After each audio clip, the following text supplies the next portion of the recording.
우리가 자녀답게 살아서 자녀가 될 수 있을까요? 없을까요? 없어요. 우리 자녀들 정신 차려요.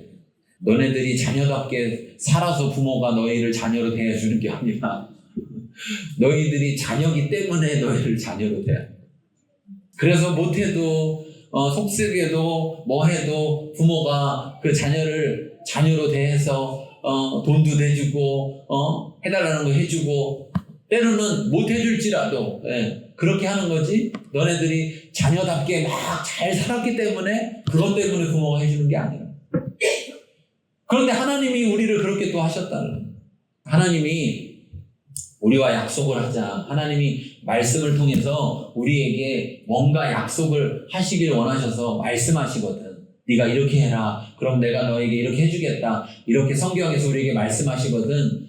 우리는 뭘 깨달아야 됩니까? 그 속에서 하나님의 놀라우신 은혜와 긍휼을 깨달아야 돼요. 하나님이 내가 냅두면 제대로 살 수가 없는 걸 알아서, 냅두면 내가 지옥 가는 걸 알아서 나를 구원하시기 위해서, 나를 보호하시기 위해서 나하고 약속을 맺자는 거구나. 이렇게 생각하셔야지. 아이고, 나를 올가매려고, 나를 저 약속 묶어가지고 저거대로 나를 그냥 붙들어 놓으려고 하는구나. 이렇게 받아들이면 안 된다는 거예요. 그런데 많은 사람들이 하나님과의 약속을 그런 거로 생각한단 말이지. 잘 지키면 복 받고 못 지키면 무슨 벌 받는 것으로 생각하고, 저 약속 때문에 내가 내 삶이 굉장히 묶여서 꽁꽁 묶여서 그렇게 살아야 되는 것으로 그렇게 착각한다는 거죠. 네, 우리가 먼저 깨달아야 됩니다. 하나님이 이스라엘과 언약을 맺으셨습니다. 왜요? 하나님이 이스라엘을 사랑하셔서 그에게 하나님의 놀라운 은혜와 긍휼을 베풀기 위해서, 그 증거를 보여주기 위해서, 말로만이 아니라 실제를 보여주기 위해서 그렇게 맺으셨다는 거예요. 그런데 우리와 약속을 맺으신 하나님이 누구냐? 그분이 창조주다라는 것을 우리가 알아야 된다는 겁니다. 창조주다. 자, 24장 1절 2절 읽겠습니다.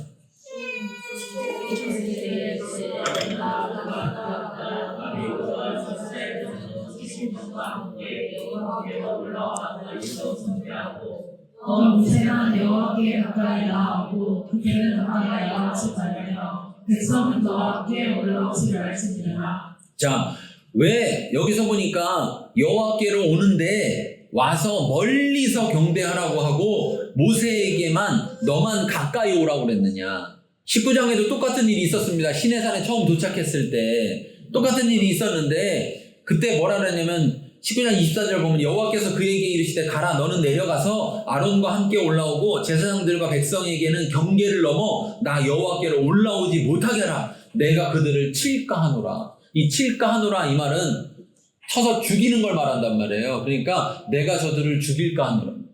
무슨 말이냐면 하나님이 나쁜 존재에서 쳐 죽인다는 게 아니고 하나님은 거룩한 존재인데 거룩하지 않은 존재가 들어오게 됐을 때 그 거룩함 때문에 죽게 된다는 거예요.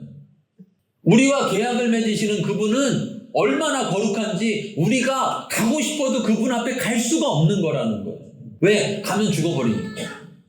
그런데 하나님이 허락하면 그 허락한 사람은 갈 수 있다는 거예요. 얼마큼을 가까이 가서 대면할 수 있다는 거죠. 하나님을 대면할 수 있다. 우리와 계약을 맺으신 분이 그냥 아무나, 아무 신이나가 아니라 이 세상을 창조한 창조주여서 누구도 함부로 그 앞에 나갈 수 없는 존재인데 하나님은 특별히 우리에게 나아오도록 허락하십니다. 그래서 구약의 시대 때는 하나님이 세운 제사장들, 그 중에도 대제사장만 1년에 한 번 하나님 앞에 나아갔습니다. 그런데 예수님이 십자가에 달려 죽으심으로 인해서 모든 사람의 죄를 사하신 이후에는 누구든지 하나님 앞에 나아갈 수 있는 길을 열어놓으신 거예요. 그래서 히브리서 말하기를 우리가 하나님 앞에 나아갈 담대함을 얻었나니 이것은 예수 그리스도로 말미암은 것이다. 우리 때문이 아니라 하나님이 우리에게 그렇게 길을 열어주셨다. 우리와 계약을 맺으신 하나님은 너무도 거룩해서 우리가 함부로 다가갈 수도 그를 바라볼 수도 부를 수도 없는 그러한 존재시다. 근데 그런 존재가 언약을 맺으시다. 누구하고요?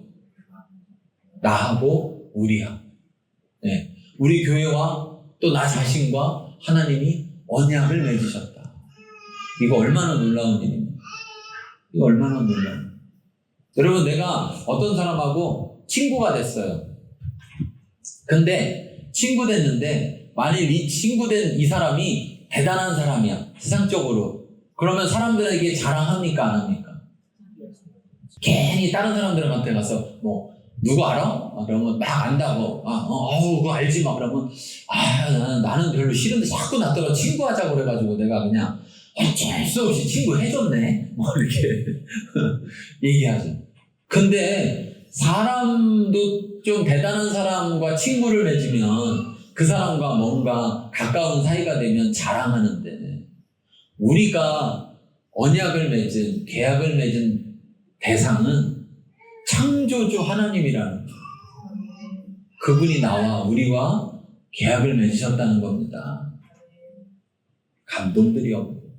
묵상을 하시나. 다시 한번 해보겠습니다. 내가 자꾸 이상한 걸 하네. 옛날에 이러지 않았는데 자꾸. 우리가 계약을 맺은 그 대상은 창조주 하나님이라는 사실입니다. 네. 그런 하나님이 나하고 계약을 맺어줬다는 거예요. 약속을 했다는 거예요. 그래서 심지어 내가 그걸 100% 다 못 지켜도 하나님은 약속을 지키신다는 거예요. 그럼 우리는 약속을 안 지켜도 되나요? 잘못하면 죽는 존재인데?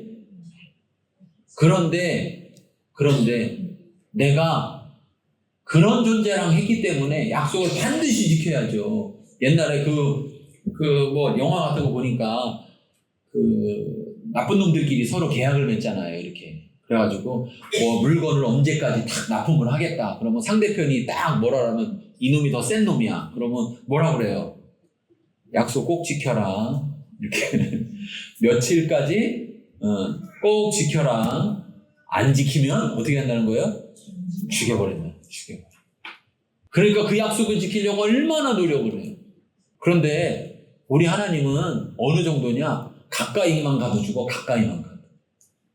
그렇게 거룩하신 분인데 그분이 나와 약속을 했으니 내가 그 약속을 어찌 안 지키겠냐는 거예요. 그런데 놀라운 은혜로 우리가 연약해서 그 약속을 좀 못 지켜도 하나님은 약속을 지키신다. 이걸 생각하면 지켜야 되겠습니까? 안 지켜야 되겠습니까? 지켜야죠. 그렇게 해서 지키라는 거예요. 협박해서 너 안 지키면 죽는다? 이래서 지키라는 게 아니라 우리가 이걸 깨달아야 돼, 이 말씀. 자, 3절부터 8절까지 빠르게 읽겠습니다. 제가 와서 여호와의 모든 말씀과 그의 모든 율을 백성에게 전하되 그들이 한 소리로 응답하여 이르되 여호와께서 말씀하신 모든 것을 우리가 준행하리이다.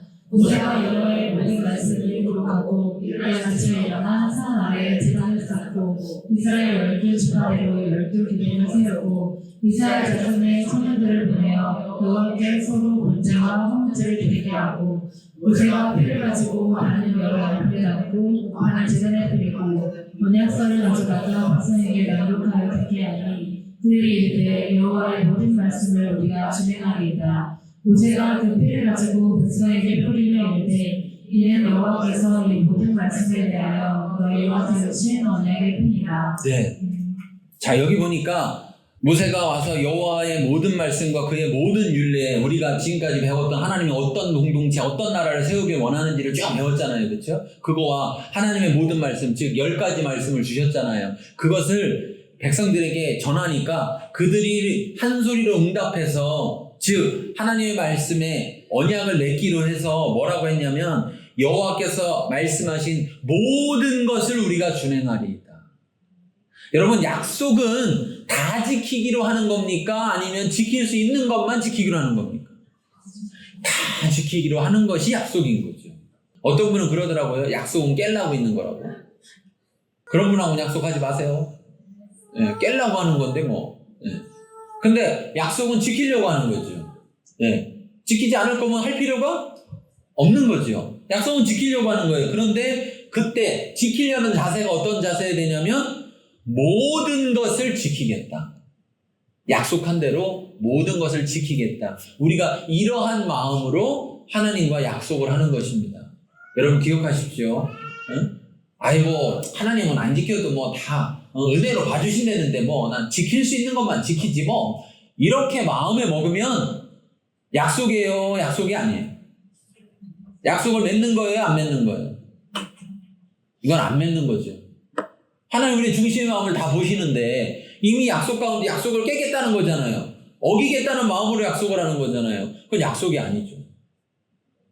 우리가 내가 다 지킬 능력이 있느냐 없느냐 그걸 다 지켜서 결과를 보이겠느냐가 중요한 게 아니라 내가 그렇게 하나님과 약속을 지키겠습니다라는 마음의 중심에서 그런 결단이 있을 때 하나님은 그걸 약속으로 보신다.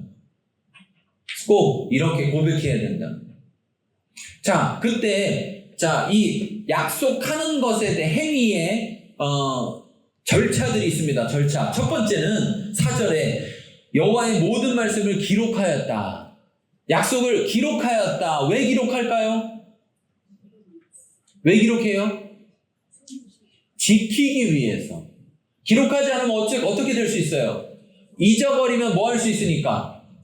네, 안 지킬 수가 있으니까, 못 지킬 수가 있으니까 지키기 위해서 첫 번째 기록하는 겁니다. 두 번째 어떤 걸 하느냐? 그 다음에 제단을 쌓고 이스라엘 12지파대로 12기둥을 세우고 약속했다라는 뭐를 만든다? 증표를 만든다. 왜? 그 증표를 볼 때마다 뭐를 기억하도록? 약속했다는 걸 기억하도록. 그래서 여러분 문에다가 이렇게 붙이는 것, 손에다가 이마에다가 말씀을 증표를 붙이는 것이 다 약속을 기억하라는 겁니다. 기억하라. 근데 붙이고만 다니면서 문에다가도 해놓고서 들어오고 나가면서 보기는 하면서 전혀 약속에 대해서 인식하지 않는다면 문제가 되는 거죠. 자, 세 번째는 뭐를 해야 되느냐? 여호와께 소로 번제와 화목제를 드리게 하였다. 번제와 화목제는 차이가 있는데요. 번제로 드리면서 소를 다 태워서 드림으로 해서 자기의 죄를 하나님 앞에 고백하고 죄를 용서받는 것. 그래서 결국 또 화목제로 뭐냐면 하나님과 우리 사이가 화목하게 되는 제사를 드렸다. 즉 우리로 따지면 예배를 드리는 거죠. 하나님과 제가 이제 이 언약을 맺습니다라는 언약의 예배를 드린다는 거예요. 언약의 예배. 여러분 결혼식 왜 해요? 결혼식 안 하면 부부 아니에요? 부부죠? 그런데 왜 해요? 그 약속을 했다라는 식을 올리는 거예요. 우리가 하나님 앞에 이렇게 예배 드릴 때마다 주일날 와서 예배 드릴 때마다 뭘 기억하라고요? 하나님과 우리 사이에 언약을 맺었다. 그래서 내가 그 약속을 지키느라고 여기 와서 예배를 드리는 것이다. 이걸 기억해야 된다. 자, 그 다음 또 뭐를 해야 되느냐? 그 다음에 7번 언약서를 가져다가 백성에게 낭독하여 듣게 하였다. 우리가 그래서 이때 주일날 사실 예배 가운데 설교를 하는 거예요. 하나님 말씀을 자꾸 전하는 거예요. 왜냐하면 그 말씀을 계속해서 들어야지, 언약의 내용을 들어야지 그 약속을 잊지 않고 그 약속을 지키게 되니까.